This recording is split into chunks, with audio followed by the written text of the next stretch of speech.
Oi, pessoal, tudo bom? Que o nosso Mestre Jesus nos abençoe, nos envolva na sua paz. Espero que todos estejam bem.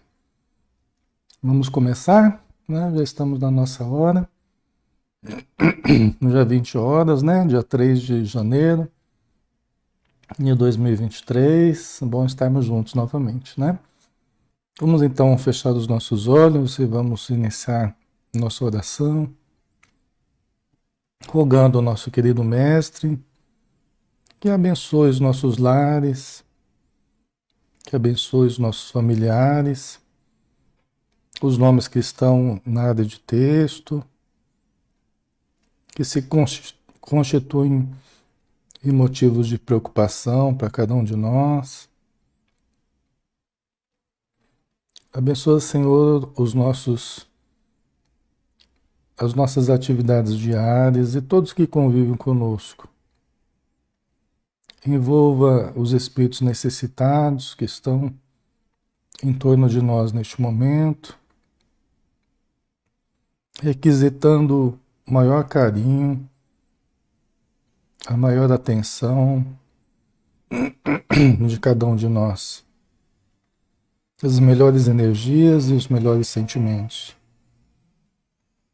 Que a luz do teu amor envolva o nosso estudo, envolva todo o nosso grupo, para que possamos, num clima de fraternidade, num clima de tranquilidade, estudarmos, aprendermos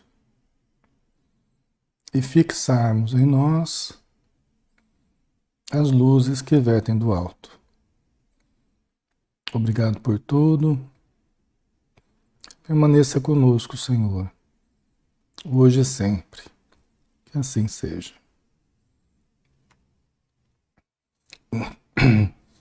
Ok, pessoal, boa noite. Sejam todos bem-vindos. Vamos lá, né? Vamos estudar. Nós vamos dar continuidade, né? Ao estudo do livro Os Mensageiros, do Espírito André Luiz, através da mediunidade de Francisco Cândido Xavier.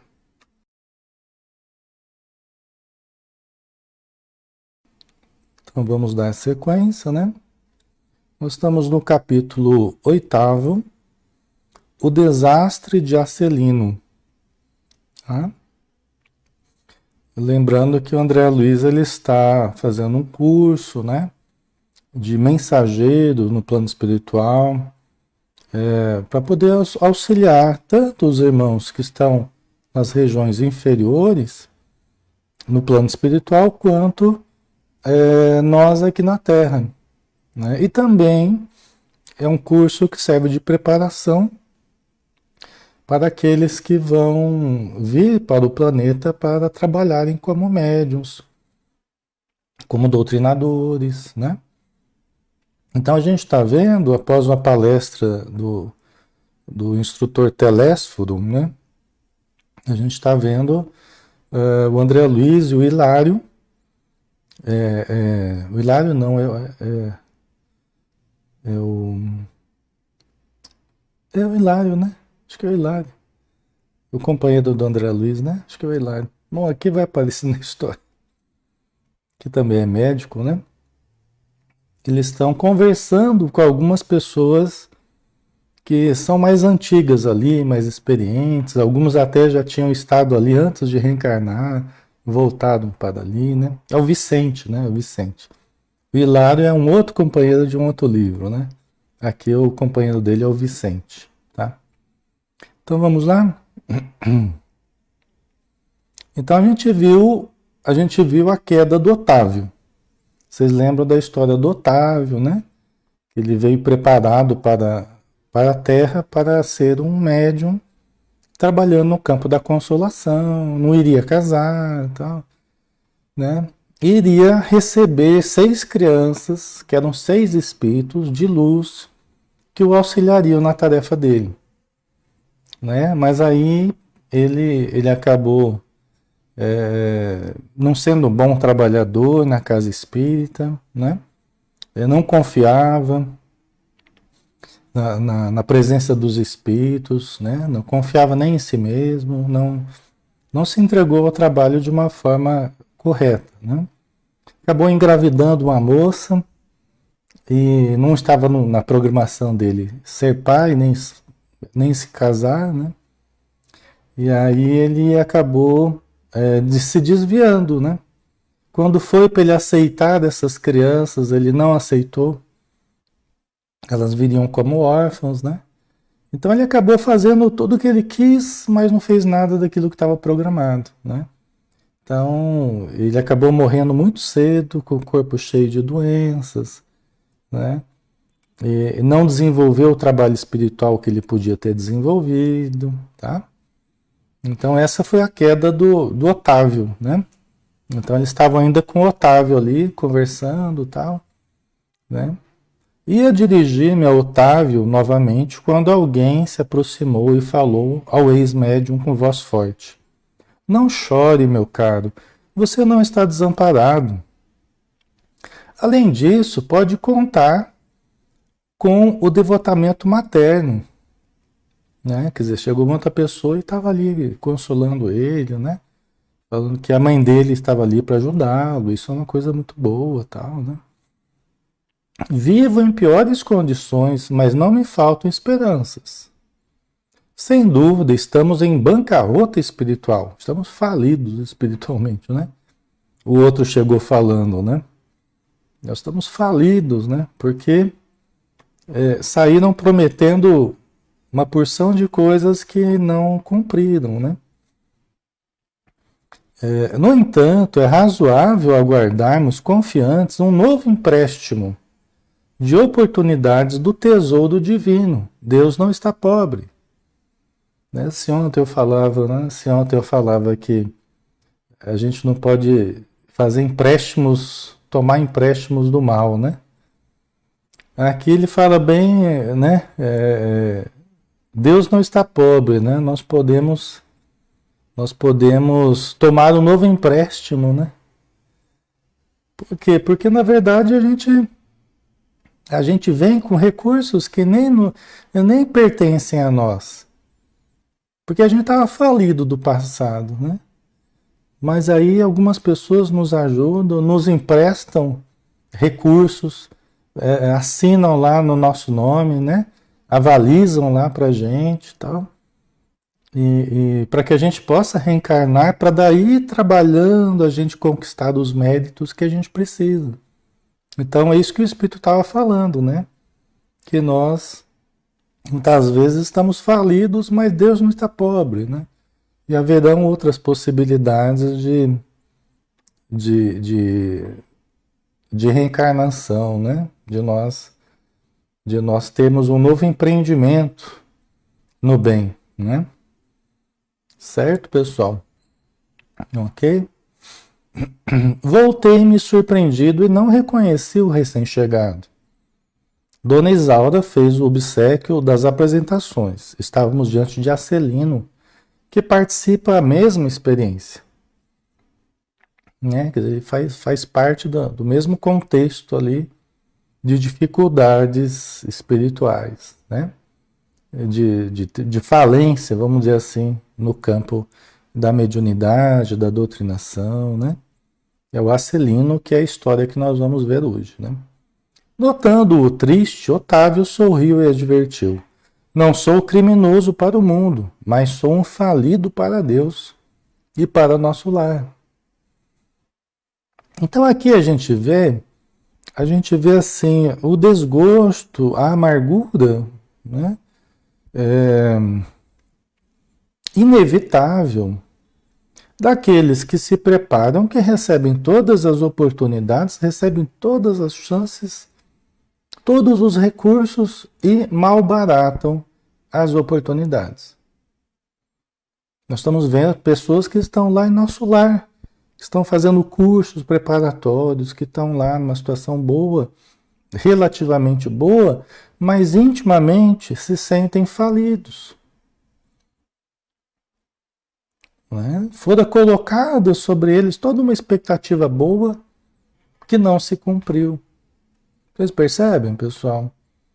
Ele está dizendo aqui, ó, eu não sou um criminoso para o mundo, eu não fiz lá uma coisa terrível para o mundo, né? Não cometi nenhum crime assim, que o mundo pudesse me condenar, mas ao mesmo tempo eu sou falido perante Deus, perante o nosso lar, porque eu podia ter feito melhor, né? Se eu tivesse agido com mais discernimento, então nem tudo vai ser pego pela lei material. Aliás, tem muitas coisas que não são pegas pela lei material, porque não há legislação para certas infrações. Ela não alcança portas adentro do nosso coração, da nossa mente, da nossa consciência. Não há legislação que alcance. Não obstante, aquilo tem um peso muito grande dentro da pessoa, né? Não cumpriu o seu propósito, né, Ana Cláudia? Né? Então, uma coisa perante ele mesmo, é dele para consigo, para com a sua consciência e com aqueles que o auxiliaram, né? Que o mundo muitas vezes não conhece. Nosso lar, toda aquela preparação, o mundo não sabe disso, né? Hoje conhece aí, através dos livros e tal, mas, né? Não obstante, isso tem um peso dentro dele, né? Dentro do Otávio aqui, né? O Otávio que falou isso, né? Sejamos, porém, lógicos, revidou Acelino, parecendo mais encorajado. Você perdeu a partida porque não jogou. E eu a perdi jogando desastrosamente. Desastradamente, falei errado. Né? Ele está consolando o outro. Fala, você perdeu a partida porque não jogou. Deu WO. Você nem entrou na partida, né? Porque ele já começou a se desviar logo cedo e já nem jogou a partida. A partir daqui vamos entender o trabalho espiritual que ele devia ter realizado, né? Eu perdi jogando desastradamente. Né? O Acelino falando, né? Você não jogou, mas eu joguei mal. Né? Foi um desastre. Certo? Ok, pessoal. Tive 11 anos de tormento nas zonas inferiores. Sua situação não reclamou esse drástico. Mesmo assim, confio na providência. Já pensou? Né? O Acelino teve que ficar 11 anos sofrendo os tormentos nas zonas inferiores, né?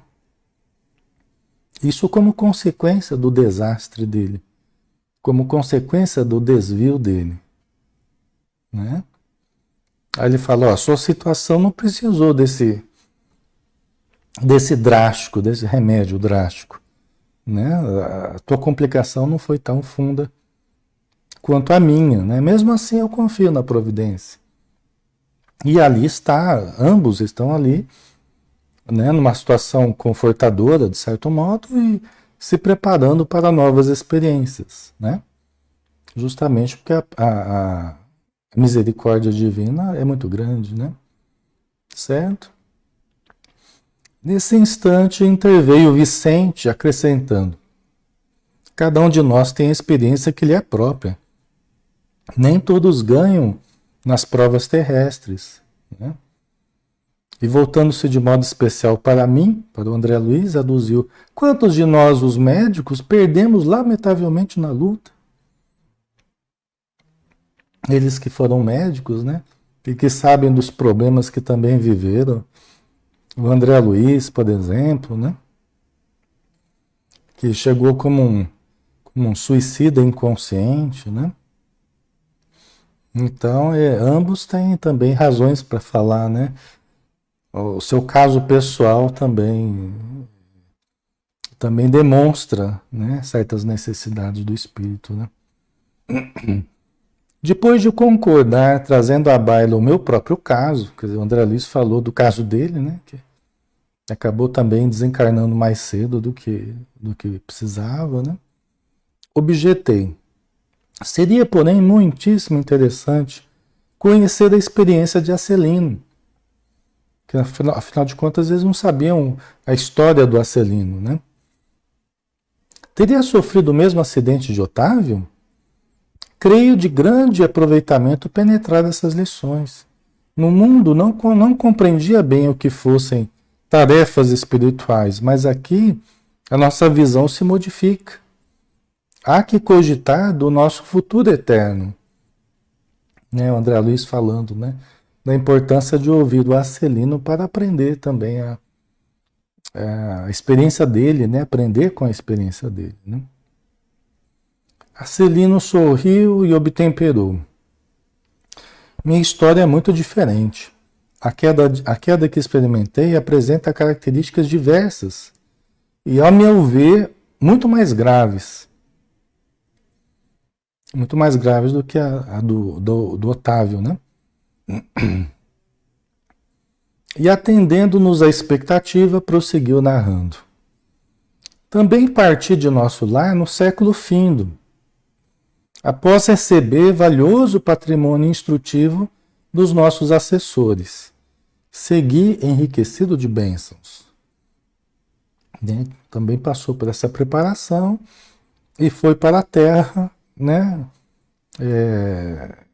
Enriquecido de bênçãos, né? Cheio de recursos, né? De planejamentos, né?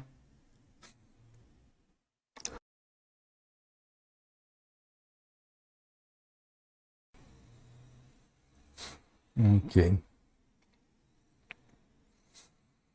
Uma de nossas beneméritas ministras da comunicação presidiu, em pessoa, as medidas pertinentes à minha nova tarefa. Quer dizer, uma das ministras da comunicação, do Ministério da Comunicação, quer dizer, em pessoa ela participou. Teve uma ajuda extraordinária, né? Não faltaram providências para que me felicitassem a saúde do corpo e o equilíbrio da mente. Às vezes a pessoa pode até nem merecer isso, tá? Mas ela vem com recursos porque ela vai precisar trabalhar. Ela vai precisar ser útil, né? A tarefa dela exige, então muitas vezes ela vem com uma saúde do corpo e o equilíbrio da mente, dentro do que é possível os espíritos ajudarem, eles ajudam para que a pessoa esteja em condições de trabalhar. Eu falo, nem sempre a gente merece, porque nem sempre realmente a gente fez jus a ter toda essa ajuda ou chegar no mundo com essa saúde toda, né? Mas são recursos que a providência nos dá para trabalharmos. Não que seja mérito nosso, mas é uma enxada que nos foi emprestada para trabalhar. Né? Todos os recursos que a gente recebe, na verdade, são empréstimos da vida, né? São empréstimos. Aqueles espíritos mais evoluídos que vêm com uma condição superior, sim, eles têm recursos, têm méritos e tal, né? Mas a maioria de nós não vem com essa coisa toda. A maioria de nós vem mesmo, pega, empresta, faz um CDC lá, faz um empréstimo lá no banco, né? Lá do plano espiritual, a gente pega lá uns recursos, recebe uma ajuda danada, muito mais por compaixão das pessoas do que por méritos nossos, né? Então ele recebeu toda a ajuda, né? Após formular grandes promessas aos nossos maiores, parti para uma das grandes cidades brasileiras, em serviço de nossa colônia. Né? Quer dizer, após formular grandes promessas, não, eu vou trabalhar, eu vou fazer acontecer, eu vou ajudar, tal, né? Ele partiu para uma das grandes cidades brasileiras, onde ele iria reencarnar, né? Onde iria ter a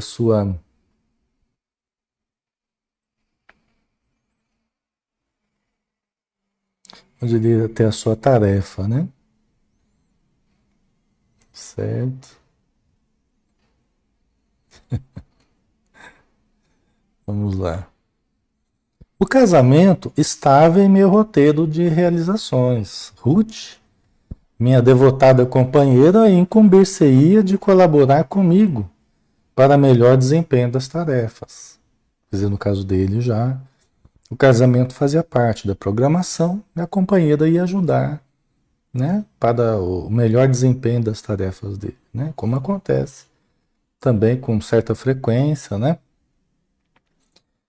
da pessoa vir com alguém que vai ajudá-lo, né, porque ele precisa desse amparo e faz parte das necessidades dele, né. Cumprida a primeira parte do programa, aos 20 anos de idade fui chamado à tarefa mediúnica, recebendo enorme amparo dos benfeitores invisíveis. Quer dizer, aos 20 anos de idade, foi chamado à tarefa mediúnica. Como é que é isso? Cada caso é um caso, né? Cada um recebe um chamado diferente. Às vezes é família que começa a convidar, às vezes é um amigo, às vezes é uma necessidade que começa a surgir, né? E aí a pessoa ouve falar lá do centro que pode ajudar, né? Vai tomar um passe, começa a assistir palestra, né? Hoje em dia vê na internet, começa a gostar e de repente, a hora que vê, está ali com possibilidades mediúnicas, né? Você vê que ele, lógico que ele veio com mediunidade, né? Ele tinha programação nessa área e aos 20 anos de idade ele foi chamado, né? Para o trabalho mediúnico, para iniciar a sua caminhada, né?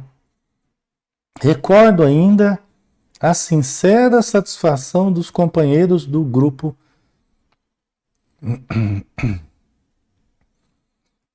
Aqui está errado, pessoal. Deixa eu ver aqui uma coisa. Aqui tem uma digitação errada aqui.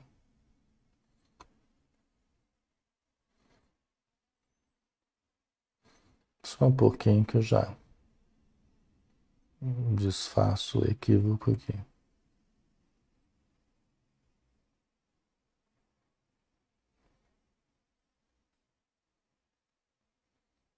Só um pouquinho.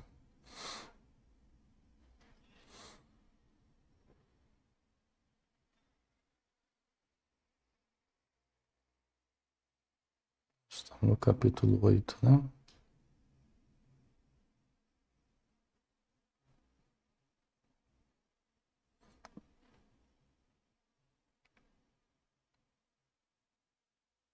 Só um pouquinho que já.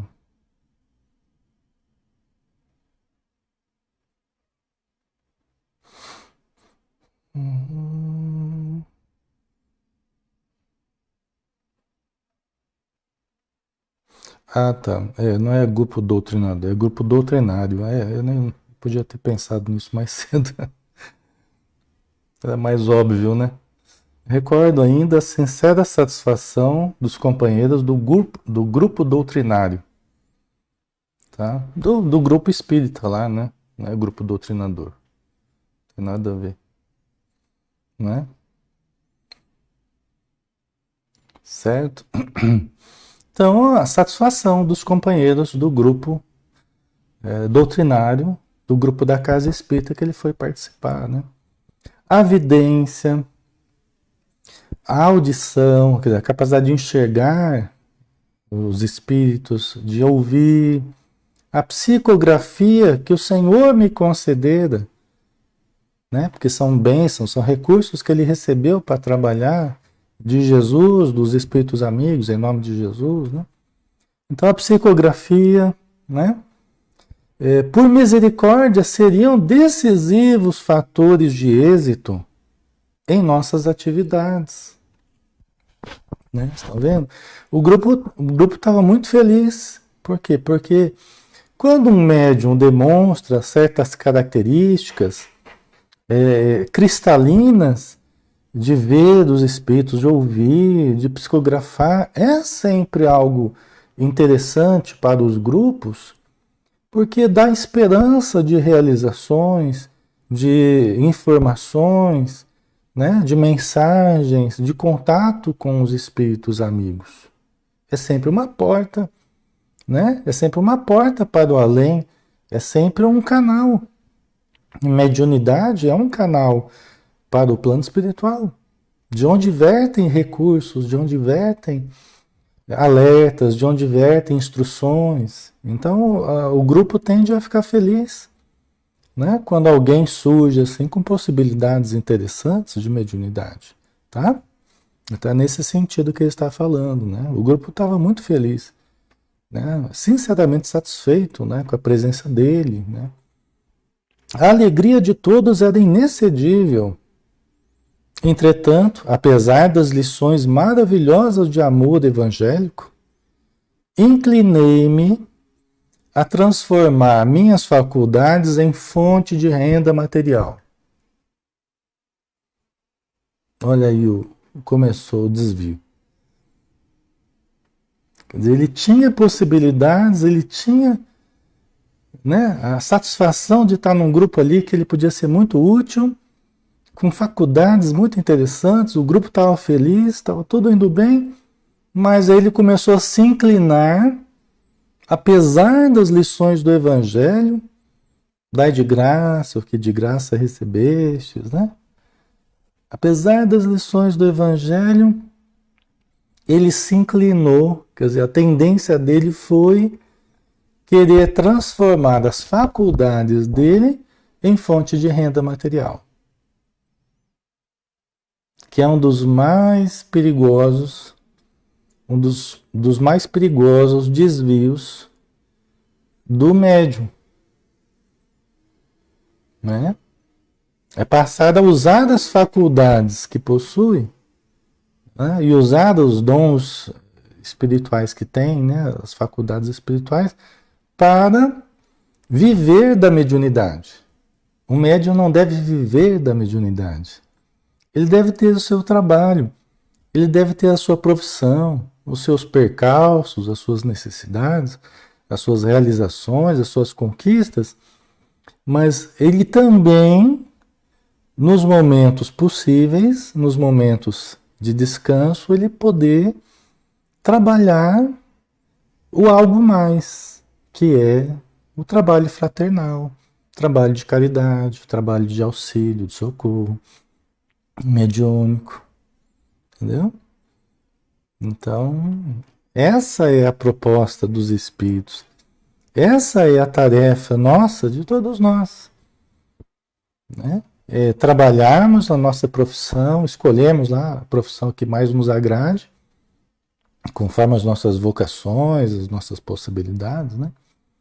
E também trabalharmos nas horas vagas, né? E os espíritos respeitam muito o nosso trabalho material, porque eles sabem que significa o nosso sustento. Então eles não exigem que o nosso trabalho espiritual absorva todo o nosso tempo, porque eles sabem, né, que eles criariam um problema se eles ficassem exigindo o tempo todo de nós. Então não. Eles nos ajudam no nosso trabalho profissional, nos amparam, né? Mas para que a gente possa ir totalmente isentos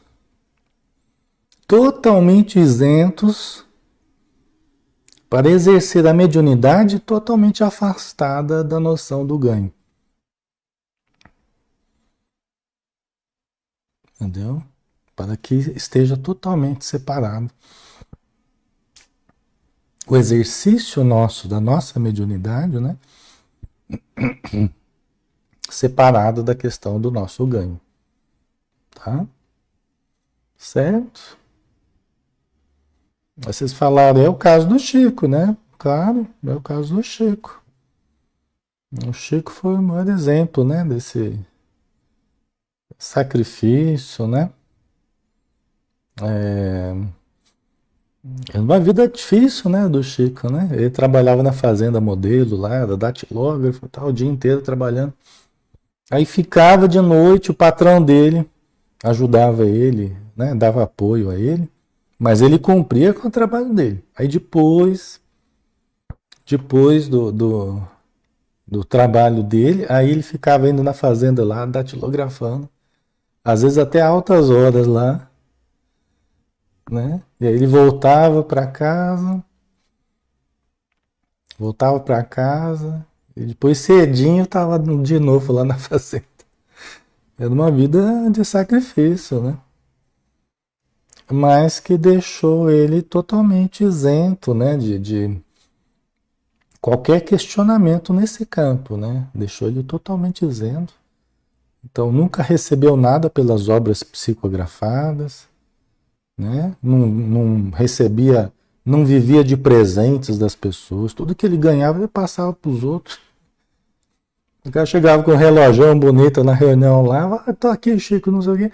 Daqui a pouco o cara viu uma criancinha passar com o relógio na mão. Era o relógio que tinha dado. O Chico não ficava com nada, né?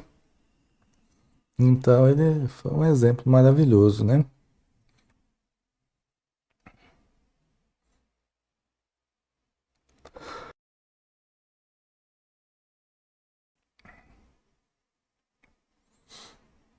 Ok, vamos lá, né? Então ele teve essa inclinação aí, né?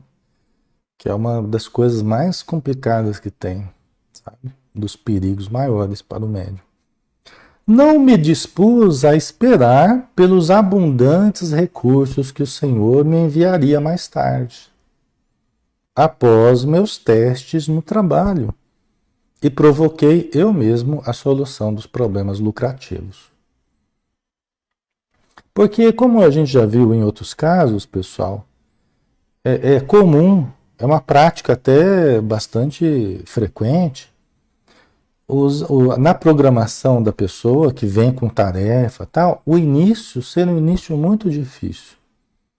O início muito apertado, o início muito dificuldades financeiras, né, entre outras dificuldades, para que a pessoa demonstre firmeza para que ela não amoleça as fibras espirituais, as fibras morais, para que ela aprenda a conquistar as coisas com esforço, com dedicação, com gratidão.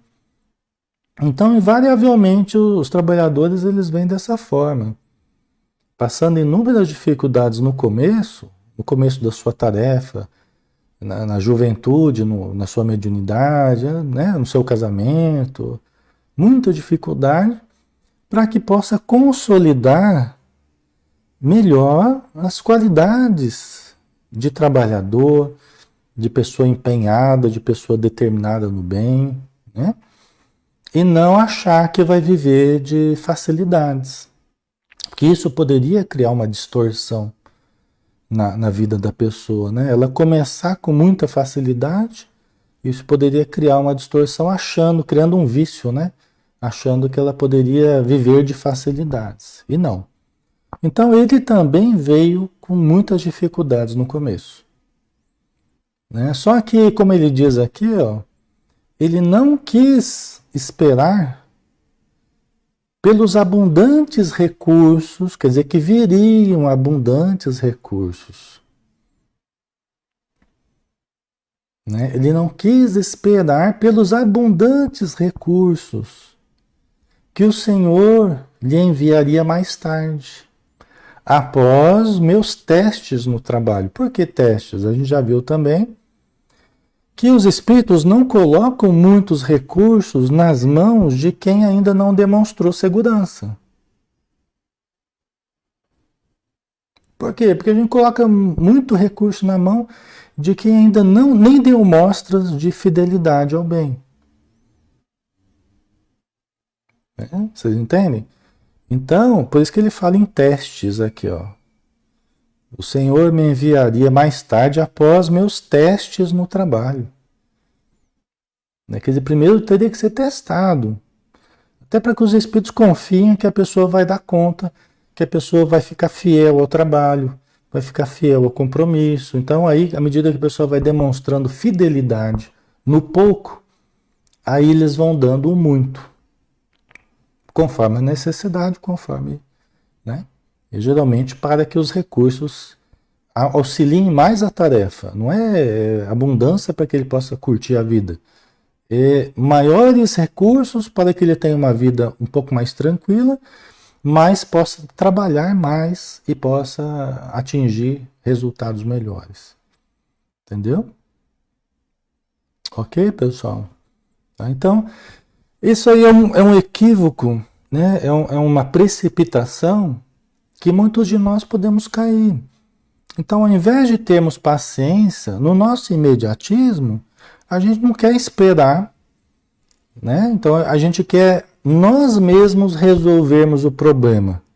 É quando a gente não tem fé, na verdade, não entende o que a gente está fazendo, não entende também a função das dificuldades, não tem uma visão mais ampla que poderia ter através do estudo, da compreensão, aí a pessoa quer resolver por ela mesma o problema lucrativo.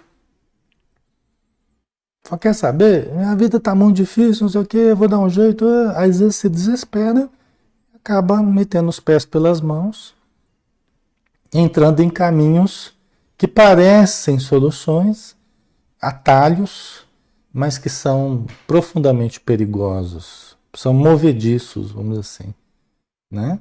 São caminhos movediços, areia movediça, né? Então ele tentou resolver ele mesmo o problema da... Aí é a hora que a gente precisa ter um pouco de paciência, um pouco de resignação, um pouco de compreensão, né? De aceitação das coisas, entender a progressividade das coisas, né? A Fátima, mas se a gente não lembra do que prometeu para reencarnar, como vai fazer certo? O fazer certo não tem propriamente a ver com a lembrança clara ou não do que a gente prometeu. Tem a ver com saber viver e saber compreender a nossa atividade espiritual que está nos livros, que está nas palestras, que está ali exemplificado através de pessoas. Exemplo não nos falta, o próprio Jesus foi exemplo de desprendimento, né? Foi exemplo de trabalho despretensioso no sentido de, né, de não querer vantagens para si. O próprio Jesus como médium divino, né, há 2000 anos. Quer dizer, é só a gente atinar um pouco também, se a gente está vivendo no contexto espírita, se a gente está lá participando de grupos, estudando, se a gente está lendo, se a gente está procurando se aperfeiçoar, é só a gente estudar Kardec, por exemplo. Ali a gente vai ver os perigos da mediunidade, a gente vai ver os problemas atinentes aos grupos mediúnicos, certo? Então isso já vem já do início do Espiritismo, né? Por isso que o Espiritismo precisa ser estudado, tá, pessoal? Ele precisa ser estudado. Para que a gente desenvolva o discernimento, e o discernimento faz a gente agir com mais cuidado, com mais prudência. Entendeu? A gente ajudar, a gente viver com mais prudência. A gente pesar melhor os passos que a gente vai dar, né? Então não faltam informações não, tá, pessoal? Ok? Então vamos lá, ele quis então resolver ele mesmo os problemas lucrativos dele, né? Não era o meu serviço igual a outros? Não recebiam os sacerdotes católicos romanos a remuneração de trabalho espiritual e religiosos? Os trabalhos religiosos, né? Quer dizer, os padres não recebiam salário? Ligados à religião, é lógico que é outra religião, né? O catolicismo. Mas ele via lá, pô, os padres recebem dinheiro, por que eu não posso receber? Eu como um religioso dentro do espiritismo. Meu trabalho não é igual a outros trabalhos? Aqui já tem vários erros aqui, né? Tá? Se todos pagávamos por serviços ao corpo, que razões haveria para fugir ao pagamento por serviços à alma? Isso aqui é o equívoco de muita gente, pessoal. Isso aqui é uma coisa antiga, inclusive. Esse desvio aqui ele já vem de muito antes, muito tempo já. Isso aqui já vem de muito tempo. Já desde o início do cristianismo, os primeiros séculos, lá já começou a embolar a coisa já. Né? Passado o primeiro fulgor da verdade cristã, Jesus, os discípulos, né? Passado esses primeiros raios de luz que vieram ao mundo, logo o ser humano começou a a questão institucional, a questão política, a questão econômica começaram a ganhar primazia, sobre as questões eminentemente religiosas, eminentemente relação com o além, com o transcendente. O religar a criatura ao Criador. Isso sempre foi a essência da religião, né? A espiritualização das criaturas. O grande problema foi justamente começar a ganhar muito mais importância os aspectos exteriores, a suntuosidade, os ganhos materiais, ganhar com a religião. Aí começou o grande problema. Então, por isso que a gente está analisando aqui, porque é assim que os espíritos entendem essa questão, tá, pessoal? Estou colocando aqui, não é nenhuma novidade dentro do espiritismo, não, porque os próprios espíritos ensinam isso pra gente, né? Faz parte do entendimento espírita, né? Então, essas questões não se justificam na ótica espírita, nas outras óticas, né? As pessoas pensam como acharem melhor, mas na ótica espírita, isso não se justifica, esses questionamentos, porque são coisas diferentes, né? É como se Jesus, já pensou Jesus cobrando ingresso lá para assistir a palestra dele? Né? Não fazia isso. Eu já ouvi pessoa falar, mas Jesus também recebia, tal, porque tinha uma pessoa lá, o Judas era o caixa deles lá, que acabava recebendo as doações, né? Mas eram doações espontâneas. E não era um salário para eles ali, eram doações espontâneas de pessoas que estavam ali querendo ajudar o trabalho deles e que se convertiam em esmola para os pobres, auxílio para pessoas que estavam passando necessidade. Não era o pagamento pelo trabalho de Jesus. Nunca Jesus deu a entender isso. Não é? Certo, pessoal? E eu já vi isso até sendo dito assim, até em palestra, em casa espírita, eu já vi a pessoa falando isso, né? Ah, mas Jesus também recebia, porque, né, as pessoas doavam, não, doavam espontaneamente. Jesus nunca cobrou nada para as pessoas assistirem a sua pregação. Entendeu? Isso é muito sério, né? Jesus nunca exigiu nada de ninguém para assistir ali as palavras dele, para ouvir as palavras dele. Entendeu? Então a gente precisa. É o tesoureiro, né? Judas é o tesoureiro de Jesus. Ele que ficava com a bolsa, né? Tanto que quando aquela senhora lá quebrou aquele vaso de alabastro lá sobre Jesus e perfumou ele todo e tal, Judas já falou assim, mas Senhor, olha que absurdo, podia ter vendido isso aqui, ia dar muito dinheiro para a gente dar para os pobres e tal. Aí Jesus fala assim, os pobres vós sempre tereis, mas o que essa mulher fez vai ficar para sempre gravado. Quer dizer, um momento único de reverência, de sentimento profundo que aquela senhora estava demonstrando, né? Porque ela foi muito ajudada por Jesus. Então ela estava dando uma demonstração de carinho, né? Envolvendo Jesus com aquele perfume, né? Perfumando Jesus ali, né? Então Judas estava mais preocupado com a questão prática, né? A questão prática, tal, converter em dinheiro e tal, né? Então Jesus ali estava sempre atento ao sentimento das pessoas, né? Certo, pessoal? Então não se justifica esse questionamento. Mediunidade não é um trabalho comum, é igual a qualquer outro. E se os católicos recebem para ganhar, é um problema da igreja, não é um problema nosso espírita. Dentro do espiritismo nós não ganhamos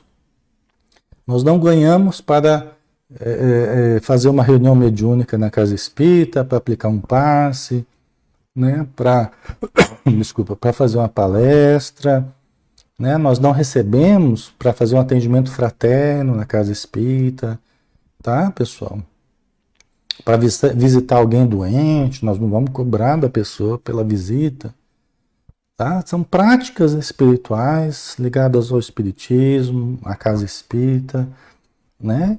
Que serão gratuitas no campo fraternal, no campo da caridade, no campo do auxílio fraterno que nós nos devemos uns aos outros. Então nós não vamos fazer disso uma questão institucional e começar a cobrar, entendeu?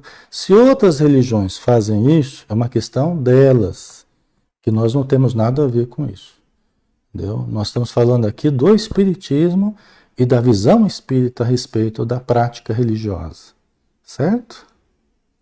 Ok, pessoal? Fica claro para vocês? Tá? Só para deixar claro aqui que esses questionamentos dele não tem nada a ver, não. Inclusive ele fala aqui, né?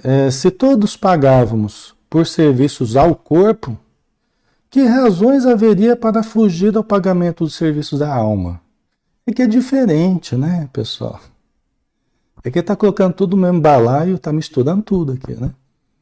Então é lógico que nós vamos pagar por serviços médicos, por serviços de cursos que nós vamos fazer, nós vamos pagar, porque são profissionais, são, né, psicólogos, psiquiatras, nós vamos pagar, porque são pessoas que estudaram, que se desenvolveram, que também gastaram para sua formação e tudo mais. Eu não preciso explicar isso para vocês aqui, né? Entendeu? Agora, os serviços da alma, eminentemente ligados à fé, eminentemente ligados ao contexto da religião, né? No campo do consolo, no campo do auxílio, da mediunidade, né? Aí não dá para a gente colocar no mesmo patamar, tá, pessoal? Certo? Ok? A mediunidade, só para a gente, né? A mediunidade, ela é tão delicada, pessoal. Mexe com forças, as forças mediúnicas são tão delicadas, mas tão delicadas, que nós precisamos, ao trabalharmos com essas forças, por exemplo, você vai aplicar um passe, você está mexendo com as forças radiantes, as forças mediúnicas, o ectoplasma, você está exteriorizando as forças radiantes. São as forças curativas, tá? Com potenciais maiores ou menores, dependendo da pessoa, né? Mas são as forças curativas, são energias muito preciosas nossas. Só que tem um detalhe. Como são forças mediúnicas, tudo aquilo que você adicionar a essas forças, você está sintonizando mediunicamente com certas entidades.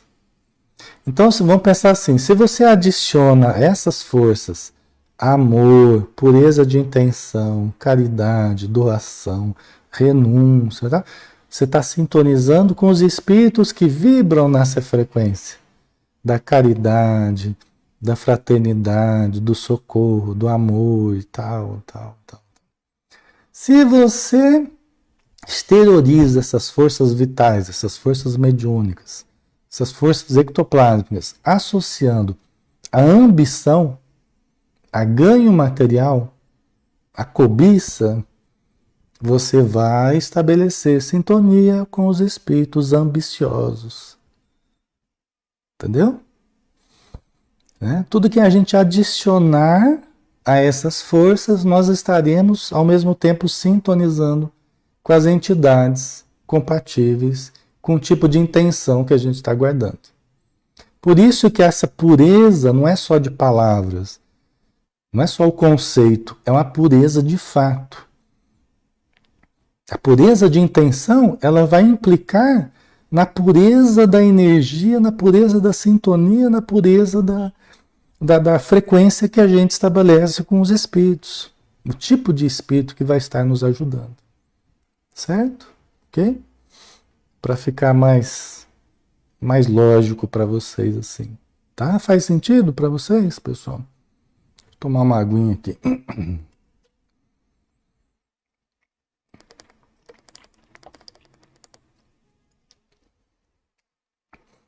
Por isso que o melhor lugar para se trabalhar com a mediunidade, o lugar mais seguro, mais isento, né? Mais preparado é a casa espírita. Para a gente trabalhar com a mediunidade, para a gente irradiar as forças radiantes, as forças curativas, o melhor contexto, mais seguro contexto, é o contexto da casa espírita. Entendeu? Em falando assim numa página espírita, para um grupo espírita, né? É lógico que em casos de necessidade, desculpa, a gente pode aplicar em casa, um filho que está precisando, um marido, sob a luz da oração, sob a luz da intenção boa, uma leitura elevada que ajuda a sintonizarmos com os bons espíritos, né? Mas a gente fala como regra, sim, geral, né? O lugar mais adequado para exteriorizarmos as forças mediúnicas, as forças radiantes, os potenciais mediúnicos da alma, é na casa espírita, onde nós temos um contexto doutrinário, um contexto de intenção, um contexto de atuação, de segurança, que nos dá maior segurança para o nosso trabalho, entendeu? Então é uma regra, né, que a gente tem, embora as visitas às casas, né, de doentes, muitas vezes já fui visitar doentes, né, e aplicar passe em quem estava acamado, é um serviço bom, né, que você vai com uma intenção de doação. Agora você começa a cobrar para fazer isso, aí você já destrambelha tudo, né? Você começa a cobrar para fazer esse tipo de coisa, você já começa a entortar a coisa, já começa a mudar a sintonia, né? E começa a abrir espaço para os espíritos vampirizadores, entendeu? Que querem sugar as nossas forças, né? Ok? Então vamos ver aqui. Nós temos um pouquinho mais de tempo, né? Amigos inscientes do caráter sagrado da fé, aprovavam as conclusões egoístas. Quer dizer que algumas pessoas próximas a ele, ainda sem consciência, porque sempre você vai ter quem vai estar aplaudindo ali, qualquer iniciativa, né? Você vai ter lá as pessoas que vão estar aplaudindo. Pode ser uma iniciativa boa, pode ser uma iniciativa ruim, mas sempre vai ter aqueles que vão achar bom. Isso é um perigo, né? Porque você perde o referencial se você se basear apenas no apoio das pessoas, né? Então o apoio, o referencial deve estar dentro de nós através do discernimento, né? Então algumas pessoas acabam aprovando as conclusões egoístas dele, né? Por falta de entendimento, né? Admitimos que, no fundo, o trabalho essencial era dos desencarnados. Mas também havia colaboração minha, pessoal, como pelo que devia ser justa a retribuição. Olha o sofisma, né? O sofisma é aquela distorção, é aquela racionalização para fazer parecer certo aquilo que é errado. E errado aquilo que é certo, né? É quando a gente distorce através de argumentações que a princípio parecem corretas, mas são raciocínios apressados. A gente não analisou direito a coisa, né? Então a pessoa começou a pensar assim, bom, tá certo que os espíritos ajudam, né? Tá certo que os espíritos participam do fenômeno mediúnico, né? Mas tinha minha colaboração também. Então, pela minha colaboração, eu posso cobrar. Esse é o raciocínio errado que ele estava desenvolvendo, né? Ok? É errado. Né? Porque a nossa cota, nesse caso, uma cota de sacrifício, uma cota de a doação nossa. Os espíritos estão fazendo isso gratuitamente para nós, estão nos ajudando gratuitamente, fazendo bem para nós gratuitamente, né? E aí a nossa cota, nesse caso, é também ajudarmos gratuitamente, né? Espontaneamente, fraternalmente, né? Entendeu? Debalde movimentaram-se os amigos espirituais aconselhando-me o melhor caminho. Quer dizer que os espíritos amigos até tentaram aconselhar ele para o melhor caminho. Em vão, companheiros encarnados chamavam-me a esclarecimento oportuno. Quer dizer, algumas pessoas mais esclarecidas, mais experientes, talvez, né? Percebendo o caminho que ele estava tentando entrar, chamaram a esclarecimento oportuno, mas em vão. Quando a pessoa está fascinada por uma ideia, então, os espíritos conseguem colocar uma certa ideia que a pessoa aceitou, eles começam a argumentar de uma forma distorcida na mente da pessoa, e a pessoa começa a aceitar aquilo como sendo uma coisa real, uma coisa boa, uma coisa certa, justa. E aí, uma vez que se fixa essa ideia vai sendo alimentada. Essa ideia vai sendo alimentada, vai sendo nutrida. E esse processo de fascinação. E todo mundo que vier falar o contrário, eu rechaço, nem ouço. Ou entra por aqui, sai por aqui, porque eu estou fixado naquele meu ponto de vista. E isso vocês estão falando é porque vocês estão com inveja do meu trabalho. Desculpa, pessoal. Vocês estão com inveja da minha mediunidade, é porque vocês não têm uma mediunidade como a minha, então vocês estão com inveja do que eu estou ganhando e tal. A pessoa começa a tratar todo mundo como se todo mundo quisesse o mal da pessoa, né? Certo? E então ela vai se fechando no campo da sua própria limitação, do seu próprio entendimento distorcido e vai sendo cada vez mais obsediada, né? Tá. Agarrei ao interesse inferior e fixei meu ponto de vista. Fixou ponto de vista. Ficaria definitivamente por conta dos consulentes. Ele fixou o ponto de vista. Não, eu a partir de agora só vou trabalhar com isso. Eu sou bom nisso. A minha atividade profissional está indo de mal a pior, eu sou ruim, não sei fazer, né? Mas isso eu sou bom. Na parte mediúnica a coisa vai bem, eu tenho bom potencial e vou ficar por conta das consultas. No caso aí, consultas mediúnicas, tá, pessoal? Consultas mediúnicas. Arbitrei o preço das consultas com bonificações especiais aos pobres e desvalidos da sorte. E meu consultório encheu-se de gente. Quer dizer, para fazer parecer mais bonito, né? Você dá um desconto para os mais necessitados, bonificações especiais, tal, e fixou o preço lá e o consultório dele encheu de gente. Né?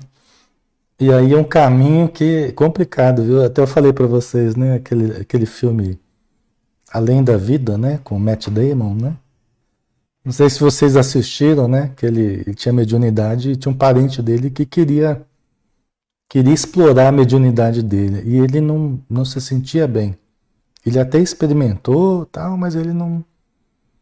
Ele percebeu que não era por aí, ele não estava bem com ele fazendo isso, ele acabou abandonando o parente dele lá e abandonou tudo lá, né? Mas é esse caso aqui, esse tipo de coisa, né? E o Matt Damon não tinha nenhum grupo, ele não tinha... Era lá na Inglaterra, né? O personagem era na Inglaterra.